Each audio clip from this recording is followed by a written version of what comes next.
Hello, everyone. I'm Nick Giannoni. I'd like to welcome you on behalf of the Center for Marxist Education to our second installment of the Red History Lecture Series that Doug Greene has been kind enough to put on for us. Today he's going to be speaking about Gracchus Babeuf and the Conspiracy of Equals, and next month it's going to be on Victor Serge, right? Yeah. And yeah, Doug will give a talk and we'll have a Q&A session and hopefully get a good discussion going. And thanks again for coming out. And here's Doug. Okay, just a reminder about the Red History Lecture Series that these are based on neglected and obscure figures in revolutionary and communist history. So people outside of, say, the Trotsky-Stalin feud or Lenin or Marx, and granted all those people are very important, you should all read about them, but that's not the point here. And this presentation on Babeuf comes actually, there's an essay that I've written on this called Day of the People, Gracchus Babeuf and the Communist Ideal. So if you want more information, I recommend you check that essay out. And if you came to last month's talk on August Blanqui, this is very much connected with that. I think the two can be understood together. If you didn't come to that, don't worry about it. It's not the end of the world. And this dealing with Babeuf was also a way for me to reflect on activism through Occupy. Because as a historian, you look back for historical examples to make sense of things. So, all that being said, let's talk about Gracchus Babeuf, and our story will begin in early March of 1919, when the young Soviet Republic was fighting for its life against counter-revolutionary armies and foreign imperialist intervention. The Soviets were barely able to field an army in the midst of economic breakdown, famine, and blockade. Despite all this, the workers and peasants of Russia displayed great heroism in their defense of the revolution, a matter which was of great importance beyond the Soviets themselves. The Russian Revolution had provided a light of hope to the oppressed masses of Europe and the world, of a future that was free of capitalism. And it was in this atmosphere that Leon Trotsky, commander of the embattled Red Army, arrived in Moscow to deliver the opening remarks to the newly formed Third, or Communist International. The Third International was established to organize Communist Party, which would bring revolution to every corner of the earth. Trotsky began his remarks by declaring, "We communists, united in the Third International, consider ourselves the direct continuators of the heroic endeavors and martyrdom of a long line of revolutionary generations from Babeuf to Karl Liebknecht and Rosa Luxemburg." As Trotsky acknowledged in his remarks, the Russian Revolution was building upon the efforts of many others, including those who had been killed without ever having glimpsed the accomplishment of an actual revolution. One of those who Trotsky named was Francois Noël, or Gracchus Babeuf, a pioneer who opened the horizon to the possibility of communist revolution. For Babeuf, a communist operating in the midst of France's bourgeois revolution of 1789, he saw a future beyond capitalism. In fact, he wanted to stop capitalism from even developing in France and to attack the inequalities of class society generally. For Babeuf, there were many roads that had been opened by the French Revolution, some of which led to a society dominated by competition, or capitalism, others to a radical social democracy, while Babeuf wanted to push the revolution to its ultimate limit in order to realize the common happiness, what we would now call communism. Babeuf was a revolutionary thinker and actor, who was a communist without having developed the concept of capitalism as such. Babeuf was someone who was opposed to class domination, private property, social inequality, but in a different and underdeveloped way from what we would think of through the lens of Marxism. He's also the only man during the French Revolution who advocated not only communism, but the end of slavery, colonialism, and supported the equality of women.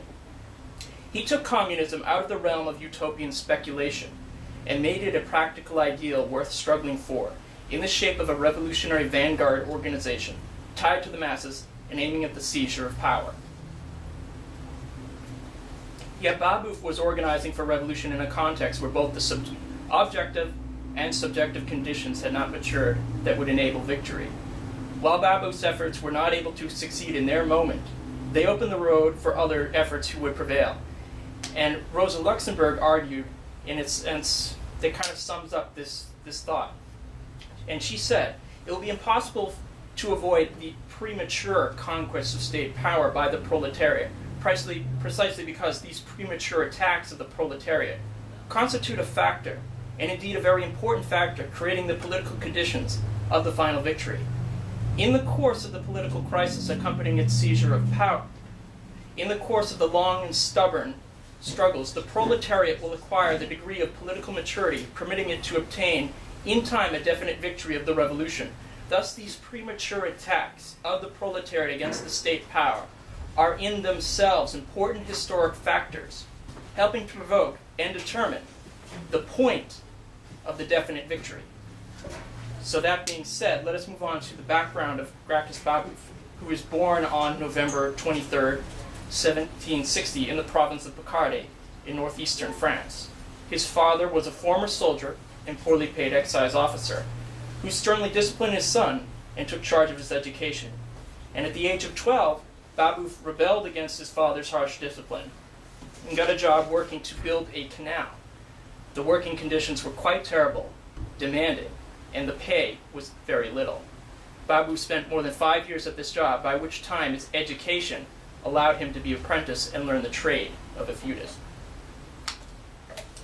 Now, the profession of feudist has thankfully gone out of fashion. It is a job which Babeuf would hold until 1789. The task of a feudist was to investigate the archives of aristocratic landowners to discover further payments that they could extract from the peasantry. For Babeuf, the job allowed him to provide for his growing family and to maintain a relatively stable lifestyle. Yet it also had a definite radicalizing effect on him. As one of his French biographers have observed, it was through digging through the arcane text to find the origins of the Lord's property in his country that Babeuf forged himself a state of class consciousness and thus an aspiration to the ideal of a communist society. Now, Babeuf's conception of communism was based upon the writings of Rousseau, Malby, and Nicholas Cohengen. Forgive me if I pronounced that wrong. His ideal of communism, or the common happiness, was not one where everyone was equally poor and where there were no luxuries, which he's been accused of advocating. In fact, you can find that in the Communist Manifesto. Rather, Babeuf envisioned an end to private property and an equal society that would lessen the burden of labor while providing subsistence to the people. His vision would be one where arts and industry would flourish, and the people would develop themselves to their fullest potential. Private property would be abolished. In his own words, there will be neither upper nor lower, neither first nor last. Yet the thinkers who influenced Babeuf's idea of communism were utopian and could not describe how to reach an egalitarian society. As Babeuf said in a criticism of Cohengen, it's a great pity that he's not explained what means will achieve this end. And that criticism could no doubt be extended to the other thinkers who Babeuf was influenced by. Yet after the outbreak of revolution in 1789, Babeuf would develop the means necessary to bring forth communism. Now, the French Revolution, well known, occurred on July 14th, 1789, when a Parisian crowd stormed the Bastille. This is a momentous event that there are literally libraries of books upon, and I will only say a few words about it here, but it is essential to understanding the environment in which Babeuf was formed. Over the course of the next 4 years, France would go from an absolute monarchy to a radical republic which had rightfully executed its king and was at war with all of Europe. The end result of the revolution would be the end of feudalism in France, and it would open the way for the unfettered development of capitalism.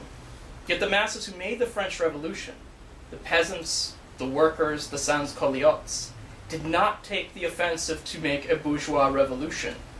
Rather, they were making their own revolution against feudalism, oppression, and privilege. For Babeuf, the outbreak of the revolution found him deeply in debt, and the abolition of feudalism threatened his livelihood as a feudist. It would have been very natural for him to defend the old order, but his political convictions led him elsewhere. He threw himself into the rapids of revolution, forsaking his profession and risking destitution to support the masses. and he quickly found himself on the far left of the revolution, supporting the confiscation of all feudal estates, radical direct democracy, and price controls on essential commodities such as bread, so that poor could afford it. And the price of bread, which was so essential to the poor of France, was subject to market speculation and inflation. No French government would regulate its price, since to do so was to interfere with the perceived natural laws of the economy.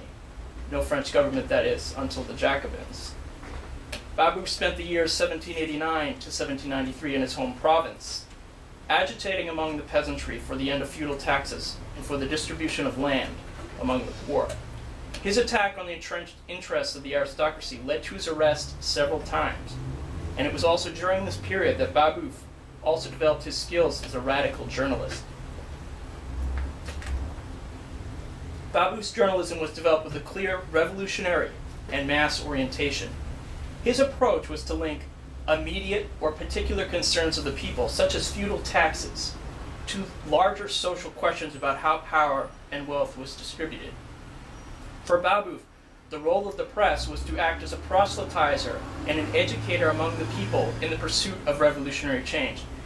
It is no accident that one of his newspapers that he founded was known as the Tribune of the People, and it is also no accident, I would argue, that Lenin said the revolutionary ideal was to be a tribune of the people.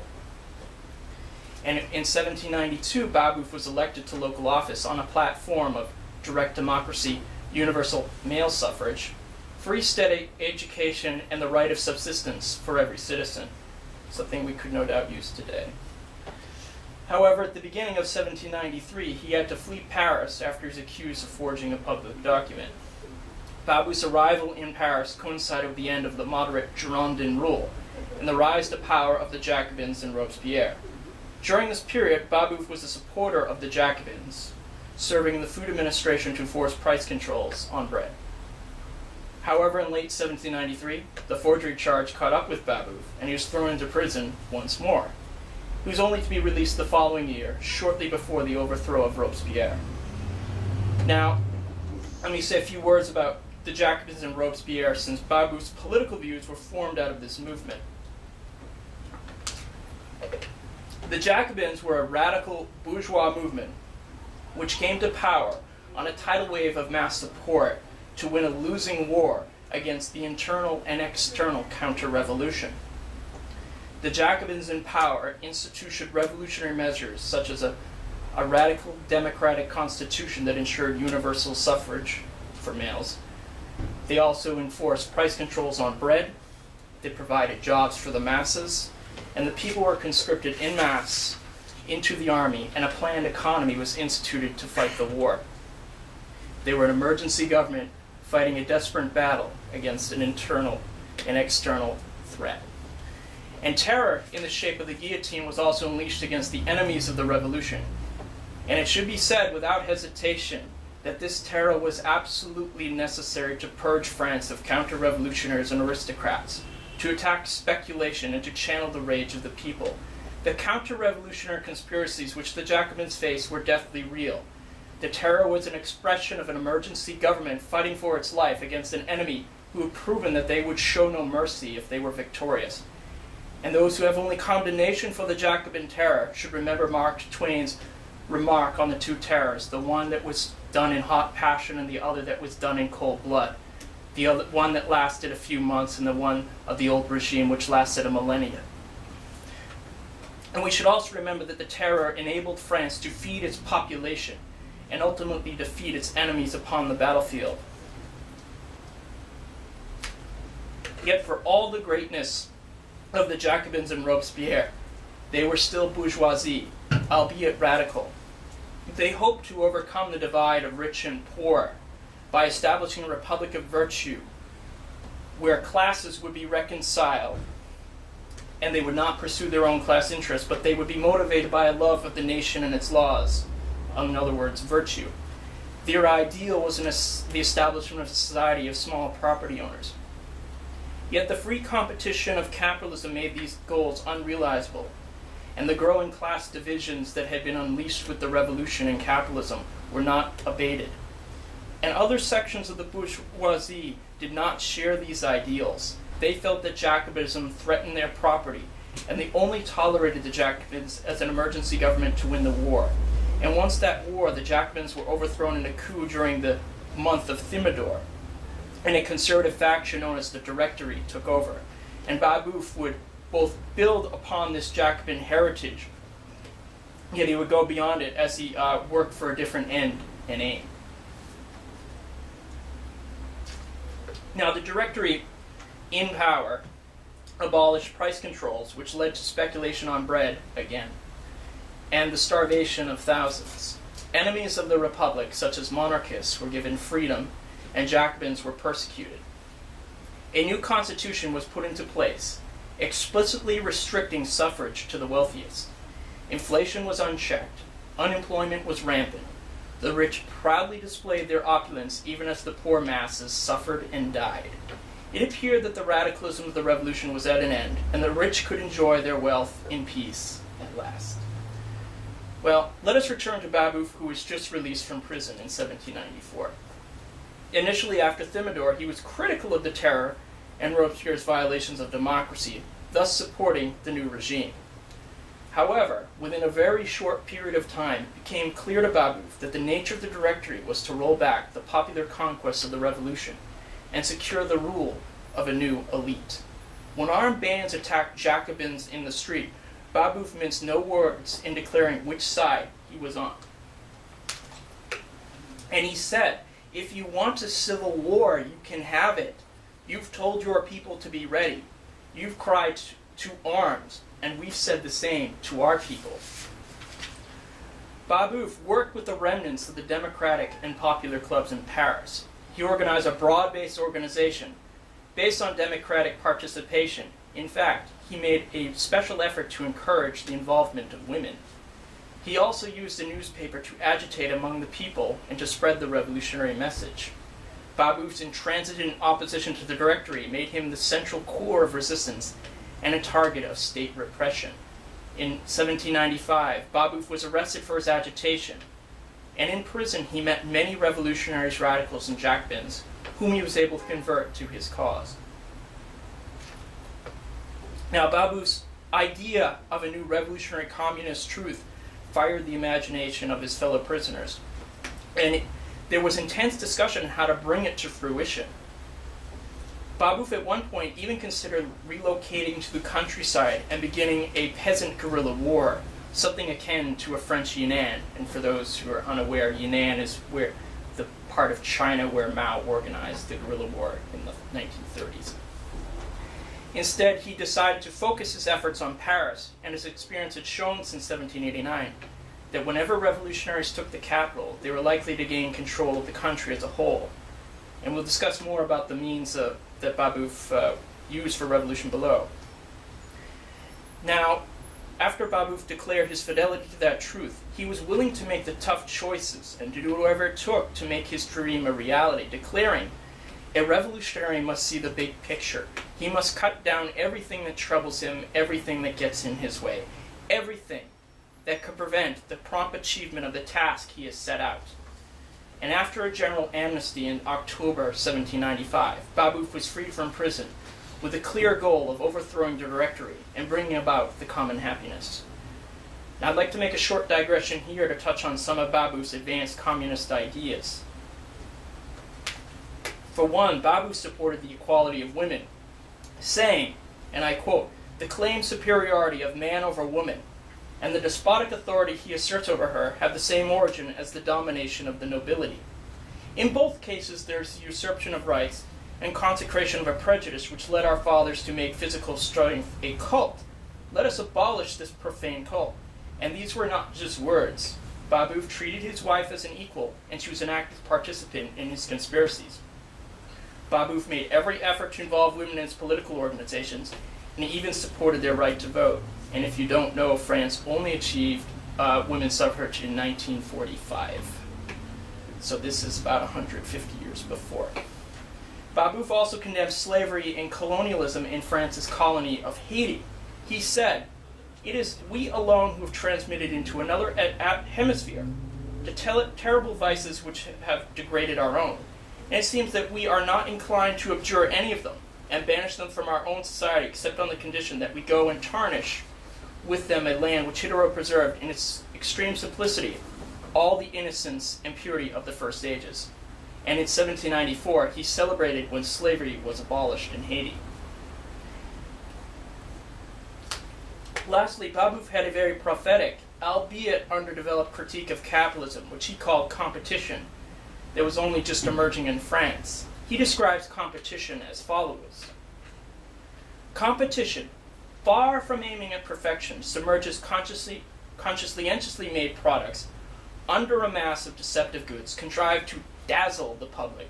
Competition achieves low prices by obliging the worker to waste his skill in botched work, by exhausting him, by starving him, by destroying his moral standards, by setting an example of unscrupulousness. Competition gives victory only to whoever has most money. Competition, after the struggle, ends up simply with a monopoly in the hands of the winner and the withdrawal of low prices. Competition manufactures any way it likes, at random, and runs the risk of not finding any buyers and destroying a large amount of raw material which could have been used usefully, but which will no longer be good for anything. End quote. Now, I believe that Babeuf's critique is remarkably similar to later Marxist criticism of capitalism, with its unplanned economy, exploitation of the workers, alienation, and its monumental waste of resources in order to enrich a small few. And it was, again, his hope to crush capitalism in France before it could truly take root. Now let us return to Babeuf's organizing. In late March of 1796, Babeuf and his closest followers went underground, forming the Secret Committee of Public Safety, which is more popularly known as the Conspiracy of Equals. The goal of this conspiracy was nothing less than the overthrow of the Directory and the establishment of a communist society. The conspiracy planned for a general uprising supported by a military coup. And following the overthrow of the Directory, Babeuf envisioned that France would need a transitional dictatorship, lasting only 3 months, which would put down resistance and re-educate the people in the mores of a new society. The means of revolution was to be done through a highly organized conspiracy, which was necessary to avoid state repression. And this conspiracy would be tied to the masses. Although secret, Babeuf believed that the conspiracy had to conspire aloud. The conspirators made an effort to gauge public opinion and sought to draw the masses into their ranks. Every effort of propaganda was designed to tie particular grievances on the government and the whole system of exploitation, to use those grievances to attack the more general system. And multiple means were used to reach the masses: newspapers, songs, posters, speeches, and at its height, the Equals numbered approximately 17,000, largely centered in the capital, although with some support in the provinces as well. Now, all the conspirators focused on the sans-culottes, the radical faction who had made up the Jacobin base of support. They also reached out to the nascent working class. For instance, they proselytized amidst the workers by organizing agitator cells. These cells would begin with 5 or 6 members, and they would grow until reaching about 12, when a second group would split off and carry on the same process.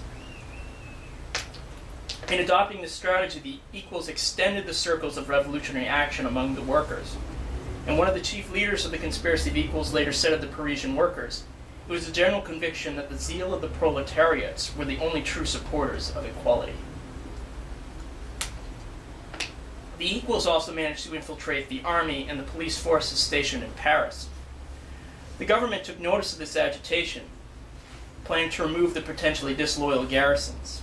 This provoked a mutiny in April, which the Equals did not take advantage of, and the revolt was put down, and the radical leaders were executed. In retrospect, the conspirators lost their best chance that they would ever have for revolution. Yet the Equals were still planning for their coup, known as the Day of the People, which would culminate in early May. The revolution would begin with the arming of the people at the sound of trumpets, in conjunction with an armed uprising. Members of the Directory and the rich were to be publicly tried and executed, and the condemned, and I truly love this image that it'll put in your heads, were to be buried under the ruins of their palaces, which were to be left in that state as a monument to the latest posterity of the just punishment inflicted on the enemies of equality. So if they'd actually won and you went to Paris today, you would see these palaces where all these rich bastards would be buried under, which would be burned into husks. I think it's a lovely image. However, mere days before the planned coup, on May 10th, a police agent in the ranks of the conspirators exposed them. And this led to the arrest of Babeuf and of their entire leadership, which effectively crushed the equals. Now, before concluding, it is necessary to say a few words about the international vision of Babeuf and the conspiracy of equals. Babeuf did not plan on the revolution to be limited to France. In 1796, the equals had contact with radicals in the Netherlands, and Babeuf's second-in-command was working to coordinate a simultaneous uprising in Amsterdam, which actually occurred the same day that they were arrested. Secondly, Babeuf's Italian collaborators hoped for French support in pursuit of popular uprisings. Equals in Piedmont and Milan attempted to organize militias and stage their own abortive revolutions. Furthermore, they also formed a secret society of their own called the Society of Lights with the goal of unifying the peninsula. The Society of Lights was broken up, yet its organizational structures would influence the subsequent Carbonari groups. Lastly, there was a conspiratorial peasant organization in Poland, which may or may not have been influenced by them. They had a slogan of equality or death. Now, the only comparison I can think of to these efforts of international revolution in communist history would be the early efforts of the Comintern or the efforts of Che Guevara to stoke a continental revolution in the Americas. Now, Babeuf and his fellow conspirators were tried for high treason, and he was executed by guillotine in May 1797. His final words give some measure of the man, and I quote, "If my death is resolved upon, if my last hour is at hand, I have long been waiting for it. It holds nothing of which I am afraid. It is good to have one's name inscribed amongst those who have sacrificed their lives to love of the people. Mine, I know, will be there. To Gracchus Babeuf, it is a supreme happiness to die for virtue. Although the man died, how should we judge his efforts? It may have been the case that Babeuf's revolution was futile and premature. It may be completely true that the sans-culottes, the workers, Jacobins, and communists, who Babeuf sought to organize did not possess the necessary consciousness. The subjective conditions did not exist for victory. France in 1796 has passed through the most radical phase of the revolution, and the people were largely exhausted. The working class was still in formation. Capitalism was on the ascendant, and Babeuf was fighting to achieve communism in the midst of a bourgeois revolution. Thus, the objective conditions did not exist either. And as Trotsky said of this endeavor, Babeuf's struggle for communism in a society that was not ready for it was a struggle of a classic hero with his fate. Babeuf's destiny had all the characteristics of a true tragedy. In fact, let us just grant all this anyway and say it doesn't really matter. Babeuf, in breaking with the utopians, had made communism a practical ideal worth struggling for. Babeuf's ideas such as critique of competition in class society, his style of political organizing in the shape of a vanguard organization tied to the masses, the mass use of a newspaper, the nature of a post-revolutionary state, the proclamation of the truth of communism prefigured many of the questions that Marx, Engels, and Lenin and others would grapple with. And while we can say in hindsight that Babeuf's efforts were premature and tragic, we should remember, very clearly remember, that he acted in his time and not in ours. He did not know all that we know. And we only know the objective constraints of history because people like Babeuf had the audacity to take it to the limit. So let me conclude this talk where we began with those who came after Babeuf, the Russian Revolution. In 1921, the anarchist Kropotkin wrote in one of his final letters where he condemned the Bolsheviks for re-establishing the Jacobin era of Babeuf. Kropotkin was more right than he knew, and I truly hope the Bolsheviks took his remark as a compliment, because there can be no higher praise than continuing the revolutionary communist work of Gracchus Babeuf. Thank you.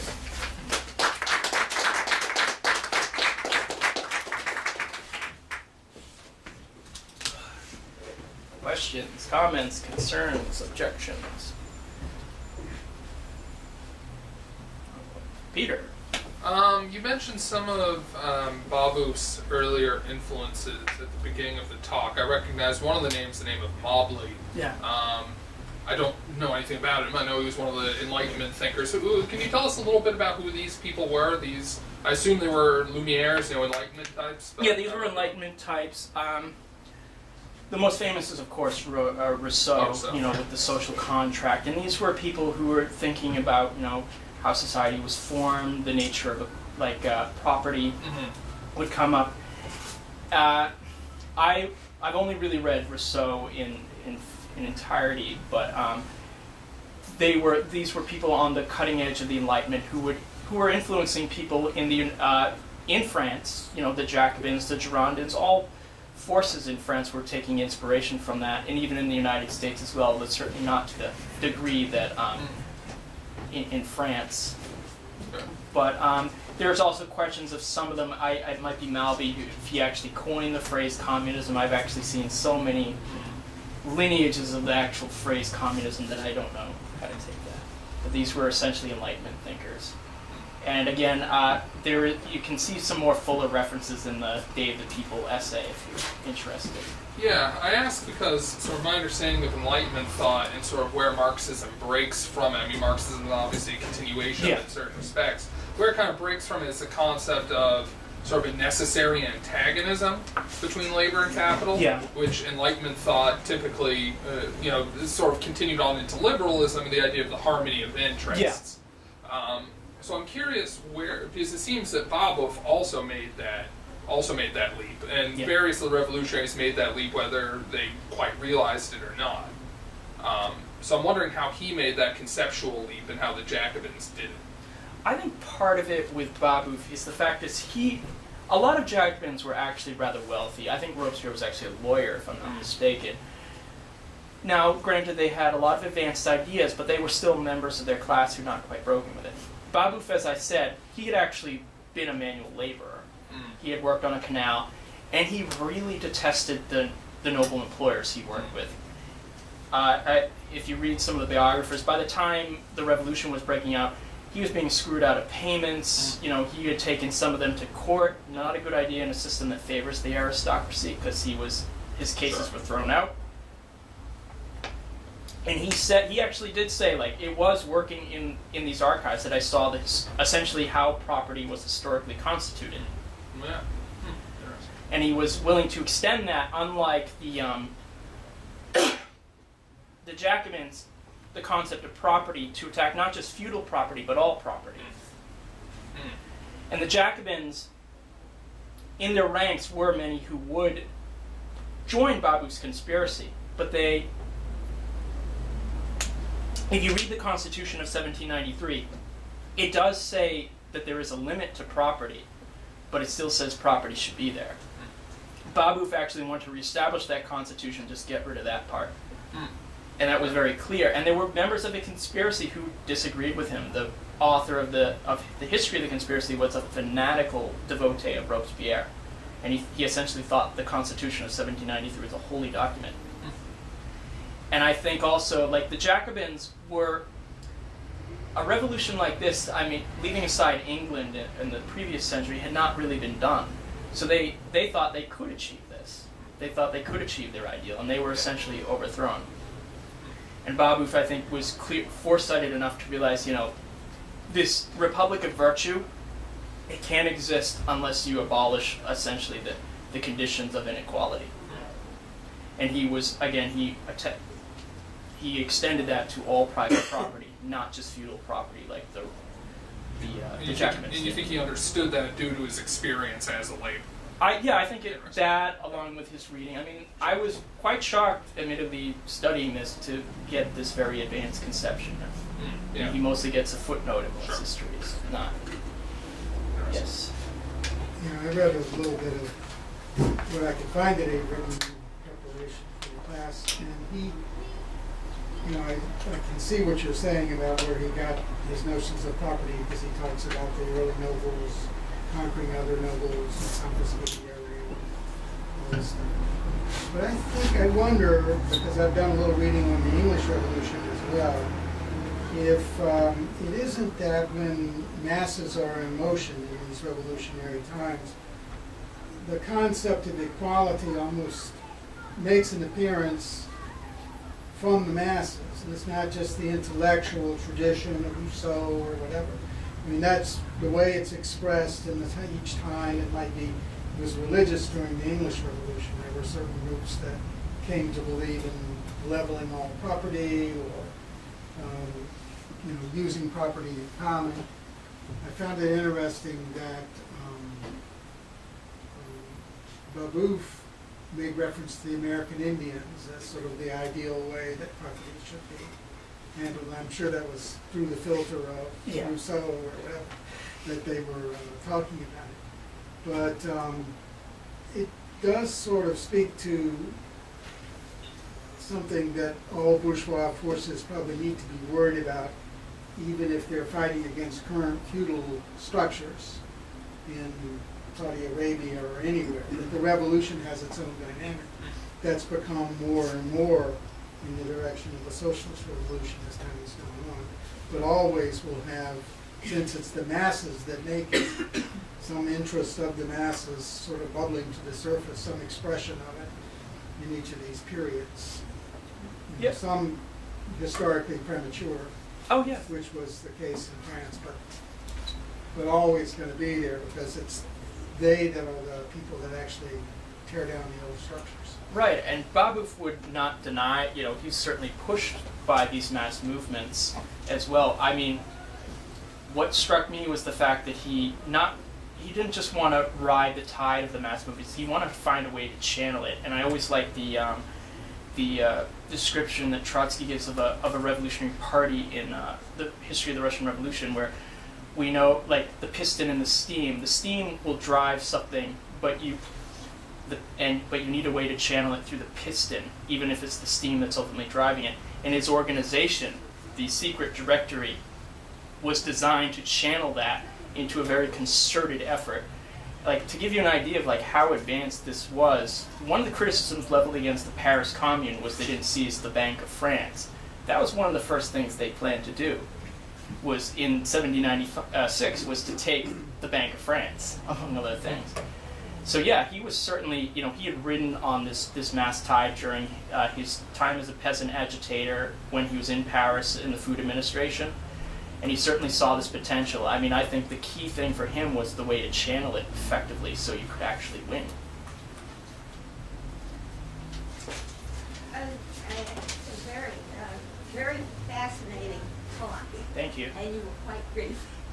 I'm trying. One of the things that you were talking about that I'm thinking about that actually did take place, and then even more so under Napoleon, was what happened with the army.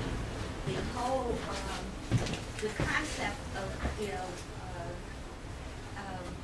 the land, the ownership of land, taking that away from the nobility, that got spread through the French, I mean, these guys were fighting, and so who was coming against them were, essentially armies from, Holland, but, more especially Germany, Austria, Italy, and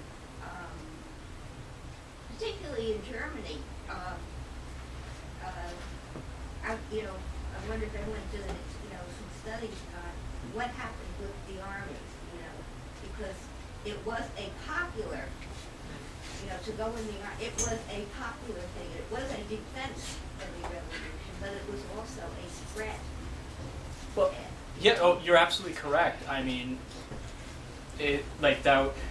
Napoleon in many respects, he did overthrow the Republic, he did establish an empire, but he did carry the revolution on bayonets, and they abolished feudalism across Europe.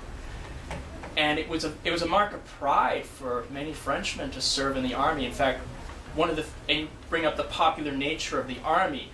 Initially, when the Girondins started the war with the external counter-revolutionary states of England and Prussia and so on, they were not willing to open the army up.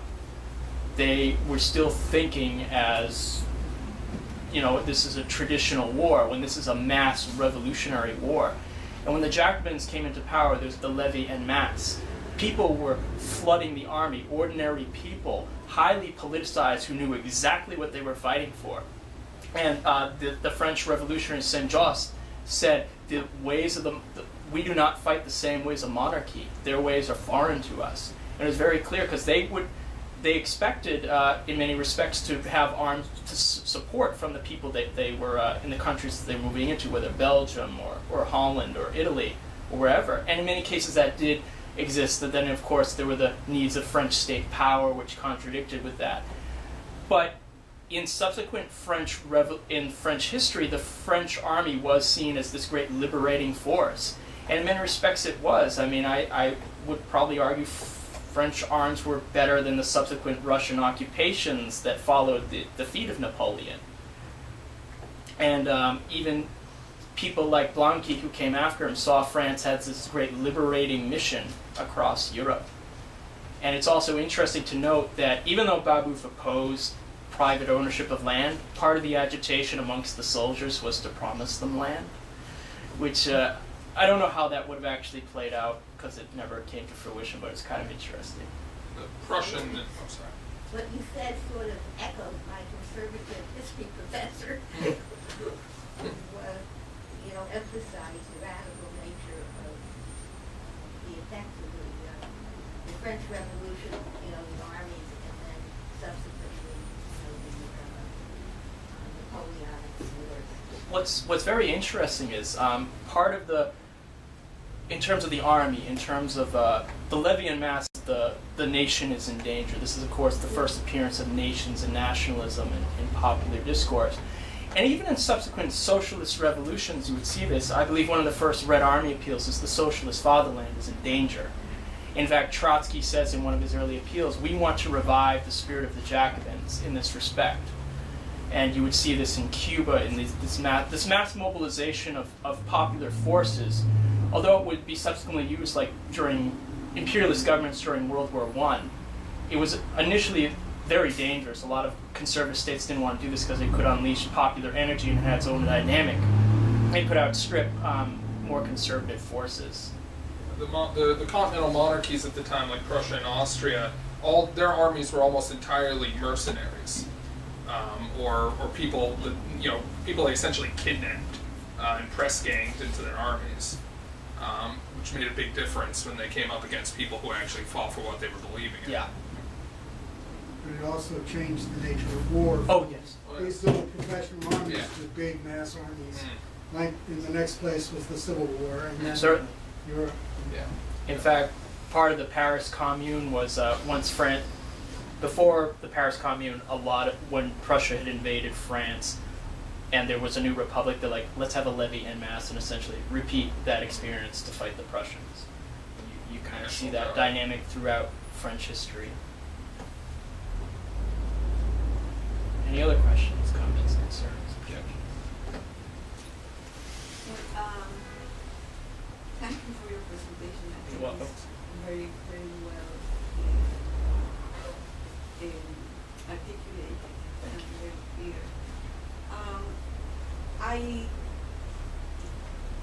It has been mentioned premature. Mm-hmm. Premature with regard to what? Because if we believe in a process, if we believe in a dialectics of society, nothing is premature. That is part of the process. Mm-hmm. Now, what I see here is a clear example of how contradictions in society take place. How the Jacobins made a contribution, but it was debated and it was full of contradictions. So I think what I believe we need to conclude or to learn is how society societies develop, how societies absorb, how societies create and recreate the conditions. And this is an endless process of contradictions. And it seems to me that what is important for us today is identify the main contradictions of capitalism today. Because otherwise we will be fighting ghosts. So I just Oh, okay. Now, I'm not going to pretend that I have all the answers here, but please, no, it's just for debate. no, and that's fine. I don't intend to No. to set my No, I actually did want to respond to some of your points. It's a comment Okay. because I really want all of us to participate in this debate and try to identify the contradictions and try to see how history evolves, progresses, or transforms itself, and how we, objects of history, transform ourselves as we transform our Yeah. objective conditions. So please, don't take me as a preacher. No. I actually, I mean, I like the quote I used from Rosa Luxemburg about how she described these premature struggles. She does use the scare quotes, by the way. So you can actually look that up. It's in Reform and Revolution. And she says these are necessary struggles because they do help prepare us. Now, there is the question about how open history is. Like, France had really, capitalism was coming into being at that point, and there's a question about how developed a capitalism do you need for before you can have communism. Gramsci at one point said of the Bolshevik Revolution that the Bolsheviks made a revolution against capital, but he was referring to Marxist capital, the idea of these mechanical laws put into place, that they showed that history is more open than they thought. You know, that they violated those laws, but in violating like these very mechanical laws, they showed like they were true to Marx's revolutionary spirit, the revolutionary spirit of communism. And I've admittedly gone back and forth on the question of how premature Babeuf was, and maybe my ending was a little copped out, but I do think it was premature. That, you know, sometimes you are in a no-win scenario. But the point I was trying to get at, and it is based on my own self-reflection, on my own activism, is that if you're not willing to take the opportunity when it's there, when it's in front of you, and push it as far as it will go, then you're not going to advance the struggle at all. Because if your opportunity comes and you don't take it, then you should be condemned as a traitor to the cause you serve. I make that very clear. You know, I believe that very, very much. Because someone else is going to pick up where you left off. And are you going to leave that only a few feet from the starting gate or much farther ahead? And that's part of the dilemma. Because the other thing is, we do act when we struggle, when we fight in our various struggles, very much in this darkness of noon scenario. There is the fog of war. You do not necessarily know everything. As Hegel says, the wisdom comes at dusk. Wisdom essentially comes after the event has occurred. So you don't know when you act in a particular moment if it actually is open to triumph, is open to victory. So you should act and push it as far as it will go. Otherwise, if you don't, and you realize afterwards, oh, maybe we actually could have won, and you didn't seize it, that's a condemnation on you for not trying. So maybe that's my kind of answer to that. Yeah, but yes, no condemnation, really, because what we should do is to work for a cause that we believe is worth working for, regardless, because we have a historical responsibility. And I believe that if we are conscious about our historical responsibility, it doesn't matter whether we win today or tomorrow, or we don't see the triumph. Okay.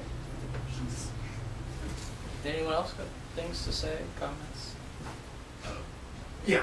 Hi, my name's Chris. I'm on the committee for the Center for Marxist Education. So, as Doug's pointed out, we kind of put these meetings on frequently. We also have meetings frequently, 2 to 3 times a week. Okay. Oh, yes. Yeah, alright. So, while we kind of hope and fight for a communist future where there's no state or money or anything of that, we currently live under capitalism where there's rent and electricity bills and everything. So, if you could donate a few dollars so we can keep the space up and running, we'd greatly appreciate it. That way we can keep Doug up on the stage, talking about all the revolutionaries we can learn about. Thank you. Buying this and putting this Yeah. Again, if you have questions, now's the time about Babeuf, the French Revolution. Yeah. I'd just like to point out that the French Revolution is still controversial in sections of the U.S. ruling class. Oh, yes. You know, I mean, it's it's amazing that, I mean, to me, learning about it, it's like, yeah, they rose up against the aristocracy, the royalty, and eliminated them. And how can that be controversial? But it's funny. Some of us are fighting to, well, all of us here, I hope, are fighting to get past capitalism and move on to a socialist future. But there are still people alive who would like to roll back the shitty system we have to what's even worse. So, just a comment I wanted to throw out there. I mean, it ties in with the I love that Mark Twain quote about the terror. Yeah. Because, it really, reflects where people are coming from and their privilege and what they suffer through. I mean, for a lot of working people, I mean, the terror starts every day when the alarm clock goes off. For other people, not so much. Two points I just want to bring up. There was a quote by a worker after the Jacobins were overthrown. He said, "Under the Jacobins, blood ran and we have bread.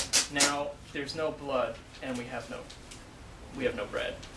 And there's actually an interesting thing. 1989 was actually the 200th anniversary of the French Revolution, and there was actually a big commemoration in France. But the people attending were certainly not. These were the type of people who, let's just say, they would not be on the right side of the French Revolution. These were George Bush, Mitterrand, and Margaret Thatcher.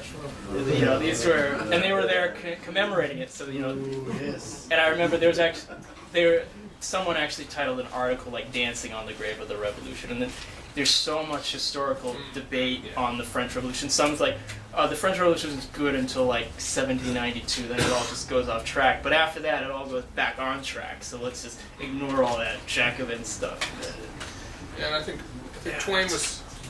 Oh, go ahead. And Twain was also writing in the context of American literary culture at the time, which was big on romanticism. And the American romantics and many of their peers across, on the other side of the pond, had a lot of sort of aristocratic pathos going, right? They were so sad that all those nice aristocrats had to get killed. And isn't that awful? Poor Marie Antoinette, et cetera, et cetera. And Twain, wasn't having any of it. And you'll notice we still remember Twain, and we don't remember any of the American romantic writers, except for maybe James Fenimore Cooper, if you like Last of the Mohicans at all. Good movies. Nobody reads the book. The book is exhausting. But yeah. So and they can still kind of call up some of that pathos today, conservatives, which is an unusual thing of theirs. One of their vampire powers. Back. This is more of a comment than a question. I'm sorry I missed your talk. It's on video. Speaking of this contradiction of capitalism, the red line was running so late that it was trained Makes sense. far above us and shut down on the way. Yeah, totally makes sense. Yeah. Across the board. Oh, you had that experience too? I had that coming in. Apologies around that. But speaking about the sort of contradictory nature of the way that the French Revolution was received, I just wanted to throw out there to mind solving. The French Revolution also, as we know, inspired the Haitian Revolution, first slave revolution that was entirely successful. Even as France imposed reparations, supposedly the property was stolen for the slaves sort of overthrown and claimed their freedom, which was only paid back until 1947. Haiti was paying back reparations for over 100 years.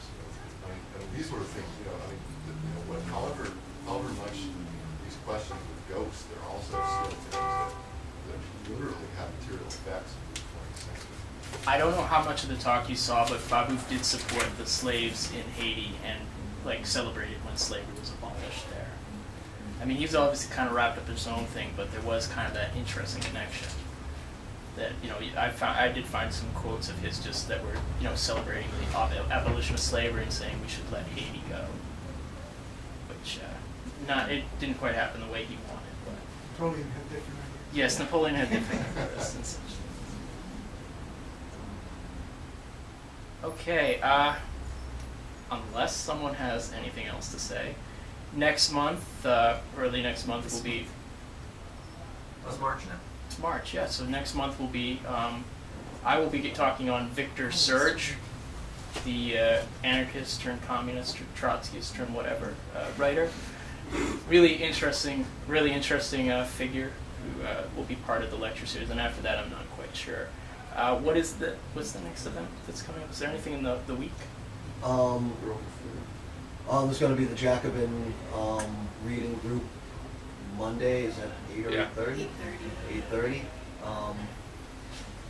There'll be a couple movie showings coming up. On the 16th and the 23rd. Yes. And let's actually mention it.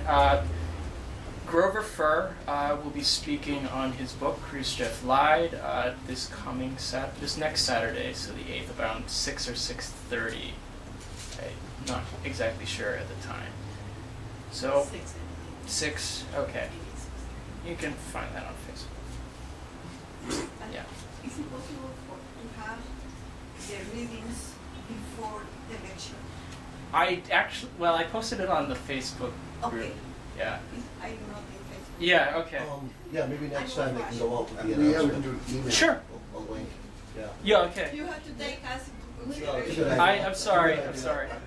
The old-fashioned people. Victor's urge I haven't quite written as extensively as on the last two, but yeah, I have written. Well, let's give it up again for Doug. Yeah. Woo!